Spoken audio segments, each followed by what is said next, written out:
Selamat sore, Ibu Michelle. Gimana kabarnya hari ini? Sore, baik, Kayak sebagai inform consent, apakah Ibu bersedia untuk menjadi peserta konselor di hari ini? bersedia. Terima kasih. Dan sebagai bentuk dokumentasi, saya izin merekam Zoom meeting ini, ya Ibu ya. Baik. Saya konfirmasi ulang, nama Ibu Michelle Jan Kanemete dengan tinggi badan 158 dan berat badan 71, dan masalah gizi di sini adalah overweight ya Ibu. Ya. Oke. Untuk itu, selanjutnya boleh Ibu ceritakan kendala apa yang uh, mendorong Ibu untuk melakukan konsultasi hari ini? Jadi sebenarnya kan kayak beberapa bulan ini saya mencoba untuk menurunkan berat badan kan. Cuman kayak, saya merasa stuck, kayak kesulitan untuk menurunkan karena daripada turun justru kayak naik gitu. Padahal kayak saya merasa saya udah mencoba banyak hal, tapi sayangnya dia kayak entah dia itu kayak naik 1-2 kilogram atau entah dia kayak tetap stay di berat yang sama dalam beberapa bulan ini. Meskipun saya udah mencoba untuk mengubah schedule atau mengubah jadwal makan dan segala macamnya. Jadi kayak saya bingung kira-kira apa yang harus saya lakukan gitu. Kan apalagi kayak saya rasa situasi saya lumayan um, spesial ya. Kayak saya sebagai anak kos juga, saya jadi kayak bingung kira-kira alternatif apa yang bisa saya coba lakukan tapi kayak masih bisa terjangkau untuk diri saya sendiri tanpa kayak pusing harus kayak mikirin ini itu dan segala macamnya gitu. Jadi kayak itulah alasan saya kenapa pengen ngelakuin konsultasi ini. Oke, untuk konfirmasi kembali, uh, saya mau tanya metode diet apa yang Ibu gunakan selama beberapa bulan ini ya Ibu? Oke, jadi saya lebih ke menurunkan kayak jadwal makan saya dalam sehari gitu. Saya fokus pada karena saya tahu dari yang saya baca di internet dan juga kayak dengar dari beberapa orang, katanya itu kalau eh, biar dapat menurunkan badan itu sebaiknya nggak usah makan malam, tidak usah makan malam. Jadi kayak saya memutuskan untuk selama beberapa bulan ini saya konsisten pas malam itu tidak usah makan, tapi saya bakalan makan siang dan sore, tapi itu juga saya tidak akan sarapan. Jadi kayak saya kontrol waktu saya itu cukup makan siang dan sore saja. Pas pagi sarapan ataupun malam itu saya tidak usah makan lagi. Itu kayak salah satu uh, cara saya untuk kayak menurunkan berat badan saya. Oke, jadi metode yang digunakan dari sepemahaman saya di sini adalah intermittent fasting ya Ibu ya? Oke, Oke. dengan jendela makan mungkin 16:8 atau lainnya Ibu? Hmm, Kayaknya sekitaran itu deh. Oke, Kayak saya kayaknya itu. jadi seperti yang kita ketahui Ibu ya, bahwa intermittent fasting ini kan memang bertujuan untuk menurunkan berat badan berdasarkan eh, pemotongan waktu makan, bukan pengontrolan apa yang kita makan gitu ya Ibu ya. Terus selain dari kendala-kendala yang Ibu sebutkan tadi, apakah masih ada kendala lain yang Ibu alami? Oke, jadi untuk kendala seperti yang saya bilang tadi kan saya ini lumayan kasus yang di mana saya ini anak kos kan, jadi saya kayak di kota lain untuk kuliah, jadi saya kos sendiri dan juga bisa dibilang makanan pilihan saya itu kayak terbatas. Jadi kan kalau misalnya saya mau makan sehat, maka saya harus kayak bangun pagi ke pasar, terus beli ini, beli itu, and then kayak masak. Terus kalaupun masak, butuh banyak kayak kondimen, ingredients yang lain, terus kayak perlu peralatan masak yang untuk sekarang sayangnya karena eh, baru kurang dari setahun saya di sini, jadi kayak belum banyak peralatan masak yang kayak saya punya atau saya beli. Jadi kayak sulit untuk saya untuk memasak karena belum ada alat-alatnya gitu kan. Jadi kayak opsi utama saya itu adalah membeli kayak makanan jadi kayak lauk pauk dan segala macam. Saya masih bisa masak nasi, tapi kayak kalau misalnya sudah sibuk agak susah juga untuk kayak masak nasi karena ada kegiatan kampus ataupun kayak kepanitiaan dan sebagainya. Jadi saya sibuknya itu ke kalau misalnya makan daripada ribet, saya mikirnya oh udah beli aja. Belinya itu kayak kebanyakan, tapi sayangnya kayak kebanyakan pilihan opsi makanan kan di sini tidak banyak ya, apalagi kayak di daerah sekitar saya lebih fokusnya itu pada um, contoh ayam geprek atau ayam goreng dan segala macam itu yang lebih umum kayak dijual kan, dan juga murah juga kan, kayak perhitungan harga juga saya masukkan, jadi saya mikirnya biar lebih ekonomis beli ayam geprek kayak 10.000 15.000 sudah bisa makan siang untuk hari itu. Dan juga kalaupun mau lebih murah lagi mungkin saya akan masak nasi dan juga nanti beli kayak semacam frozen food kayak sosis ataupun nugget yang kemudian bakalan saya goreng terus kayak makan. Yang kayak saya tahu mungkin makanan-makanan yang kayak digoreng dengan minyak itu kurang sehat, tapi kayak saya fokusnya itu pada mengisi perut saya dengan kayak protein dari ayam atau kayak sosis gitu dan juga karbohidrat dari nasi, tapi dengan uh, apa namanya pilihan bahwa dengan syarat bahwa kayak tetap terjangkau untuk saya gitu, soalnya kayak susah untuk milih-milih makanan. Ya, em, kembali lagi ya Ibu ya, dari metode diet yang Ibu gunakan yaitu intermittent fasting, memang kadang kita berpikir bahwa yang penting waktu makan itu dipotong, bukan jenis makanan yang akan kita konsumsi nanti di jendela makan. Namun, yang ingin saya sarankan di sini adalah bagaimana kualitas dari makanan yang kita makan itu juga dipertimbangkan. Karena jika kita mengkonsumsi makanan seperti sosis, nugget, maupun ayam goreng, dan sebagainya itu memang merupakan ultra processed food, yaitu makanan-makanan yang uh, diolah dengan sedemikian rupa dengan pengawet, kemudian tinggi pemanis, tinggi garam, dan sebagainya, sehingga memang walaupun waktu yang dibutuhkan dalam mengolah atau mengakses itu lebih cepat daripada kita mengolah makanan sendiri, ini juga pada akhirnya bukan hanya um, memupuk kebiasaan makan tidak sehat, tapi akan mengakibatkan pada penyakit-penyakit non-communicable disease seperti PJK, kemudian ada hipertensi, diabetes mellitus, dan lain-lain. Nah, jadi walaupun memang ibu membutuhkan pilihan atau opsi makanan yang cepat, mari kita usahakan untuk misalnya membeli makanan-makanan yang atau mempersiapkan makan makanan yang memang mudah diolah, namun sudah memiliki nilai gizi yang dapat mendukung ibu dalam proses diet itu sendiri. Nah, boleh saya tanya, apakah di selama masa diet ini ibu telah melakukan contohnya meal preparation ataupun metode-metode lainnya untuk mempersiapkan makanan yang bergizi?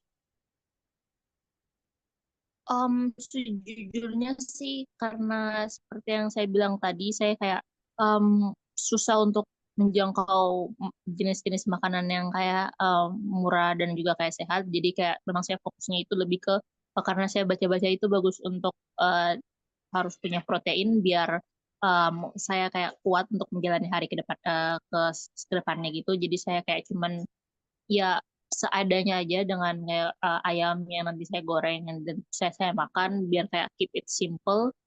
Jadi ya kira-kira meal prep saya tuh kayak gitu sih. Jadi kayaknya saya lebih fokus dalam mengurangi makan saya dari jam makan saya daripada ke persiapan meal itu sendiri. Oke.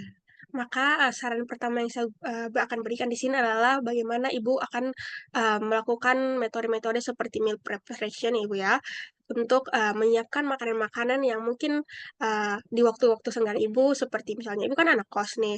Nah, mungkin di waktu libur ataupun di waktu weekend atau di akhir pekan, Ibu mungkin akan bisa memilih waktu untuk kemudian membeli makanan-makanan yang akan dipilah-pilah, misalnya nih hari Senin ibu butuh konsumsi sayur, tempe ataupun daging ayam.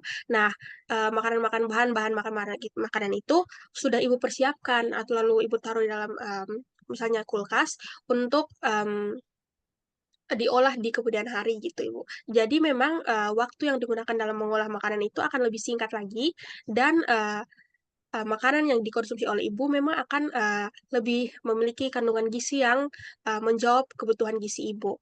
Lalu, apakah selama dengan tidak adanya perubahan berat badan ini, apakah juga dipengaruhi oleh ibu tidak menghitung kalori yang ibu konsumsi di setiap harinya?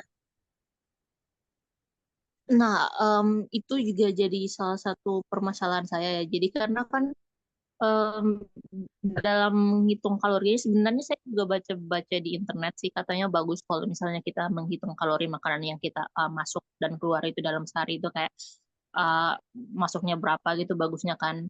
Cuman masalahnya saya tuh bingung dalam kayak perhitungan kalorinya itu.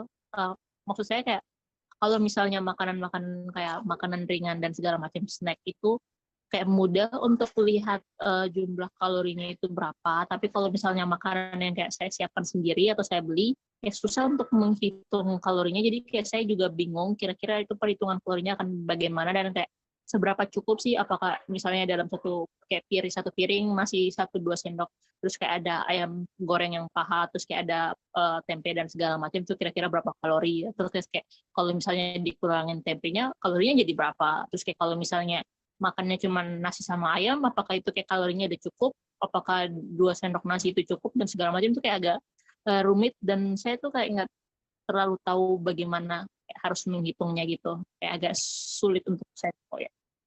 Oke, jadi kendala selanjutnya yang Ibu alami yaitu ketidaktahuan untuk menghitung jumlah konsumsi kalori sehari-hari ya Ibu ya. Oke, Ya. saran saran dari saya sih Bu ya, sekarang kan teknologinya sudah maju. Kita bisa menggunakan jika makan-makan yang kita olah sendiri, memang kita tidak langsung tahu ya bagaimana kandung apa saja berapa kandungan kalori, kemudian protein, lemak dan karbohidrat yang ada di dalam makanan itu. Namun dengan adanya kemajuan teknologi, kita dapat menggunakan salah satu media perhitungan kandungan gizi, contohnya yaitu yang akan saya sarankan kepada ibu yaitu Fat Secret. Nah, itu bisa Ibu ketikkan saja di Google, nanti dia muncul webnya, terus bisa langsung Ibu masukkan, misalnya Ibu mau tahu kandungan nasi dalam kandungan kalori, protein, kemudian dan zat gizi lainnya dalam nasi dalam berat 75 gram. Nah, nanti langsung muncul itu, Ibu. Um, Terus misalnya ayam goreng, tempe goreng, sayur tumisan, nah itu memang langsung ada di situ. Jadi dengan adanya media-media seperti ini memang dapat membantu kita ya, terutama dalam menghitung kalori-kalori, kemudian protein dan zat gizi lainnya yang dapat dikonsumsi dalam sehari-hari gitu. Terus nanti mungkin saya akan kirim website-nya kepada ibu ya, supaya ibu langsung coba gunakan. Oke, Oke. oke. Tapi itu kayak mesti ya kayak ngasih tahu kayak harus berapa sendok terus kayak harus berapa potong apa ayam atau kayak gimana itu kayak langsung ngasih tahu kayak list dan kayak jumlah pastinya gitu ya kayak Iya, dari di aplikasinya. websitenya itu ada pilihan beratnya, ada 100 gram sama 75 gram. Jadi misalnya per 100 gram nasi itu kandungan gizinya berapa gitu. Kandungan gizi uh, karbohidrat, kalori, energinya itu sama lemak, protein, dan lain-lain gitu. Nanti langsung diketahui dari situ. Terus terkait dengan uh, memang tidak adanya penurunan berat badan ini, saya juga ingin bertanya kepada Ibu, memang apakah selama prosesi diet ini, Ibu hanya mengonsumsi makanan apa namanya, makanan utama menu utama saja di jam waktu makan itu, atau apakah ada dessert atau makanan cemilan lainnya yang disertakan? Ah, benar, benar, benar. Kalau soal itu sih sebenarnya mau saya bicarakan juga.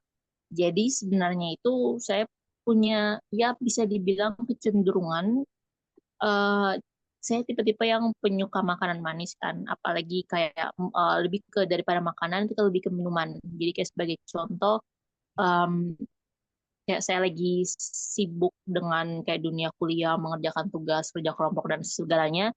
Jadi ya, memang saya tidak banyak makan kayak snack kue atau sebagainya, tapi kayak saya minum kayak minuman manis, kayak boba, itu kayak salah satu minuman yang kayak my go to gitu tiap kali kalau misalnya ada kegiatan, ada ini itu kayak kalau misalnya makanan kan kayak masih berpikir 2 kali kan sebelum makan dan segala macam. Tapi kalau misalnya kayak minuman tuh kayak ya dia cair terus kayak kita sekali seruput lagi sibuk mikirin kerjain tugas, mikirin ini, ngetikin itu, kayak kita lupa gitu kan. Jadi kayak beneran kayak secara otomatis itu kayak untuk nemenin kerjain tugas gitu kayak itu perlu, dan kayak itu saya susah untuk kayak kontrolnya gitu, kayak saya kesusahan untuk kayak stop karena kayak merasa janggal aja kalau tidak beli minuman kayak minuman manis kayak gitu sih. Oke. Nah, saran dari saya Ibu ya, karena memang Ibu dasarnya sweet tooth ya, yang kita sebut misalnya suka makanan-makanan manis itu. Uh, Bagaimana kemudian preferensi makanan-makanan dan minuman-minuman manis ini diganti dengan misalnya Ibu lagi craving mau makan atau mau minum manis. Bagaimana craving ini diganti dengan preferensi atau option-option yang lebih sehat seperti misalnya buah atau jus. Nah, misalnya seperti tadi Ibu cravingnya seringnya boba, milk tea gitu kan. Nah, dengan adanya konsumsi minuman seperti ini memang kandungan atau kandungan gizi seperti kalori dan gula yang ada dalamnya ini memang dapat membantu menjawab craving kita, tapi memang tidak efektif jika digunakan atau dikonsumsi selama masa diet ibu. Dan misalnya konsumsi boba itu sendiri kita tahu ya bahwa kalori yang ada dalam boba itu memang tinggi. Nah, bagaimana kemudian konsumsi makanan dan minuman manis ini bisa dapat diganti dengan preferensi yang makanan yang lebih sehat, seperti misalnya ibu mengganti boba dengan jus. Kemudian jika craving makanan manis seperti misalnya kue atau makanan martabak dan lainnya itu mungkin bisa diganti dengan buah atau cemilan sehat lainnya yang kemudian dapat membantu ibu dalam menurunkan berat badan itu sendiri. Nah, kenapa uh, ini bisa terjadi? Karena memang makanan manis itu umumnya memiliki kalori yang besar, Ibu.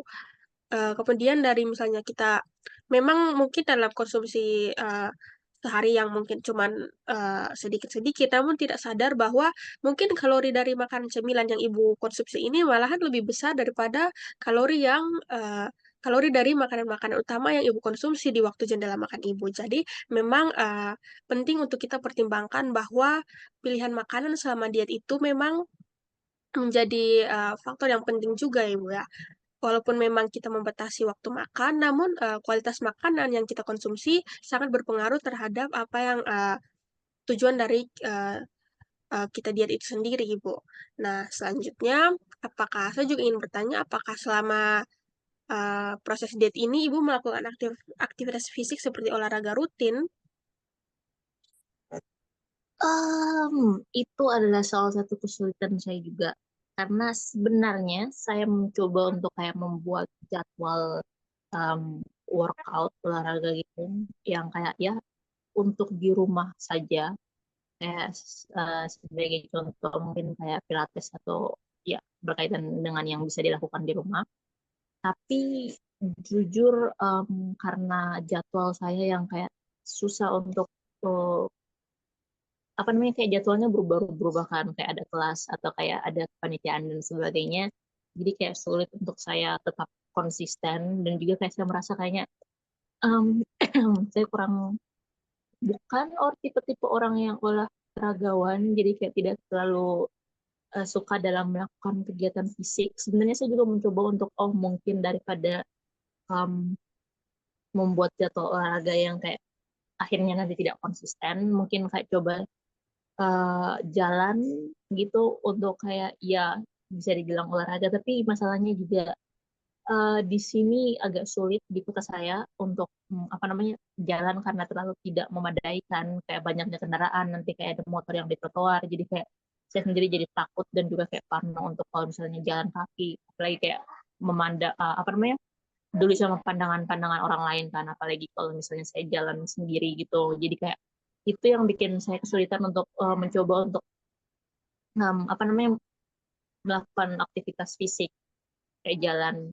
Terus apalagi kalau berkaitan dengan olahraga itu kayak ya susah ya secara fisik dan juga mental untuk kayak beneran tetap konsisten, dan juga kayak di saat-saat yang kayak saya capek sekali gitu, kayak pulang kampus sudah sore, terus lagi ada kegiatan panitia, jadi kayak pulangnya sampai malam, jadi kayak setelah sampai di malam kayak pengennya langsung kayak tidur tanpa melakukan aktivitas apa gitu, apalagi kalau misalnya besoknya itu kayak langsung kelas pagi, jadi kayak besok aja deh kayak ditunda-tunda terus dan akhirnya kayak kacau balau semua kayak schedule yang awalnya udah kayak saya siapkan sedemikian rupa gitu.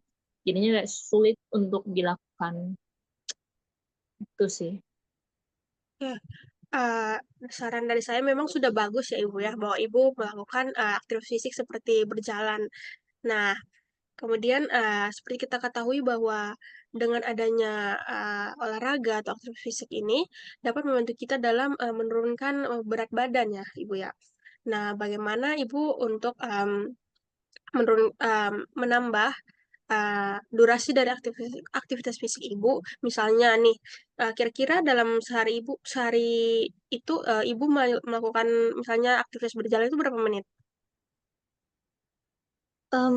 Menit ya kayak misalnya saya itu daripada apa namanya hitung menit lebih ke hitung lebih ke melihat apakah itu kayak bisa di tempat itu bisa dijangkau dengan berjalan kaki kayak contoh mau keluar tiap kali mau pergi belanja kayak ke warung gitu.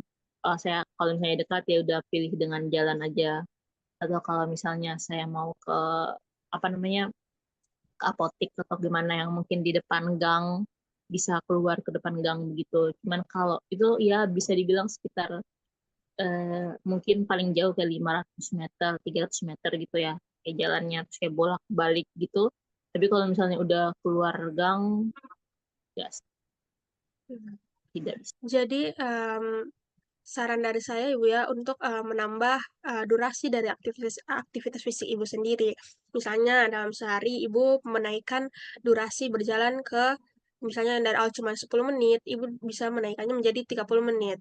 Nah, ini juga bisa dibarengi dengan misalnya jika Ibu tidak available untuk jalan kaki di hari itu, bisa diakali dengan misalnya Ibu mengadakan satu sesi workout sekitar 8 sampai 10 menit di setiap harinya yang mungkin memang tidak bisa dilakukan secara rutin tapi memang dapat dibangun habitnya Ibu dari perlahan-perlahan cuma misalnya 5 menit sampai 10 menit itu bisa ditingkatkan menjadi 10 sampai 15 menit di setiap harinya. Memang komitmen yang kita butuhkan dalam menjalankan aktivitas ini memang besar ya Ibu ya. Walaupun memang kemudian kita sulit untuk menentukan atau menyisakan waktu luang untuk melakukan aktivitas fisik, namun memang itu yang diperlukan ibu untuk mencapai hasil yang optimal dari diet ibu. Selain memang kita membutuhkan asupan gizi yang seimbang, kita juga butuh bagaimana tubuh ini mengeluarkan senyawa-senyawa atau energi-energi yang sudah kita tidak butuhkan lagi sehingga dapat menurunkan berat badan ibu. Lalu uh, apakah selain kendala-kendala yang sudah Ibu sebutkan, ada kendala lain lagi, Bu? Em, ya selain dari yang tadi sih tidak ada sih ya. Jadi kayaknya saya rasa mungkin saya terlalu apa namanya menginginkan hasil yang kayak cepat gitu. Jadi kayak em, sempat kayak dapat rekomendasi dari teman kayak untuk minum kayak obat diet kalau misalnya berat badan tidak turun. Terus kalau terus kayak olahraga itu ya walaupun saya sadar itu bukan sesuatu yang saya suka untuk lakukan, kayak saya tidak passionate soal olahraga. Jadi kayak saya kayak mikirnya oh untuk dapat hasil kayak gini saya udah kayak membuat apa namanya goalnya itu kayak contohnya dalam sebulan jadi ada 4 minggu terus kayak dalam seminggu saya bakalan olahraganya itu kayak setidaknya kayak 5 sampai 4 sampai 5 kali terus kayak dalam sehari itu saya kasih range apa olahraganya itu kayak selama 30 menit sampai 1 jam yang walaupun uh, apa namanya itu kayak pertama kali saya mulai olahraga kan kayak karena sebelum-sebelumnya itu saya tidak terlalu aktif dalam hal-hal yang berkaitan dengan kegiatan fisik. Jadi kayak saya rasa mungkin itu sih masalahnya salah satunya itu karena membuat apa namanya me- yang tidak realistis gitu lah apa namanya keinginan saya gitu. Jadi ya mungkin itu sih masalahnya karena saya pengen cepat-cepat untuk bisa turun berat badan dan akhirnya ke masang goal yang bisa dibilang agak tidak realistis kalau dibandingkan. Oke. Saya akan menyimpulkan ya sesi diskusi kita pada hari ini. Oke, dari awal tadi yang katanya Ibu kesulitan untuk menentukan opsi pilihan makanan ya Ibu ya. Dari saya tadi sarannya adalah untuk bagaimana Ibu melakukan meal preparation, kemudian menentukan pola konsumsi atau membuat pola konsumsi yang lebih sehat dengan membatasi makanan dan minuman manis, kemudian menggantinya dengan buah-buahan ataupun olahan buah lainnya yang memang dapat membantu ibu dalam proses penurunan berat badan. Selanjutnya yang memang uh, dalam proses diet yang kita butuhkan adalah komitmen dari si orang yang diet ini. Nah, bagaimana kemudian komitmen ini dan motivasi ini harus ibu jaga untuk tidak hanya mempertahankan lamanya diet, tapi juga membangun habit-habit yang mendorong ibu untuk menurunkan berat badan seperti olahraga, kemudian uh, konsumsi makanan sehat, ini memang sangat dibutuhkan, Ibu. Nah, lalu kemudian dengan berkaitan dengan keinginan untuk mencapai hasil yang cepat, memang bagaimana kita melakukan proses diet ini memang tidak ada hasil yang instan, Ibu. Kita perlu melakukan berbagai hal dan membutuhkan waktu yang mungkin tidak secepat orang lain atau tidak secepat ketika kita melakukan prosedur lain. Namun yang ingin saya tekankan di sini adalah bagaimana kualitas dari diet itu sendiri. Tidak hanya melainkan membutuhkan waktu yang cepat saja, namun ibu juga perlu menjalankannya dengan benar-benar mempertimbangkan apa saja yang harus di-cut, apa saja yang harus apa namanya, dibatasi, bukan hanya jam makan, tapi memang kualitas dan kualitas makanan dan aktivitas fisik dari ibu sendiri. Dan selanjutnya, apakah ibu punya pertanyaan untuk saya selain yang tadi? Um, nggak ada sih. Terima kasih untuk penjelasannya ya. Akan saya coba. Oke. Oke, untuk itu saya tutup sesi konseling gizi hari ini, Bu ya. Kita mungkin akan bertemu lagi di bulan selanjutnya dengan konsultasi selanjutnya terkait dengan apakah ada penurunan berat badan atau tidak. Kemudian kita akan pantau bagaimana proses diet Ibu dan bagaimana penurunan berat badan ini terjadi, Bu ya. Oke, terima kasih Bu atas perhatian dan waktunya. Saya tutup sesi konseling hari ini.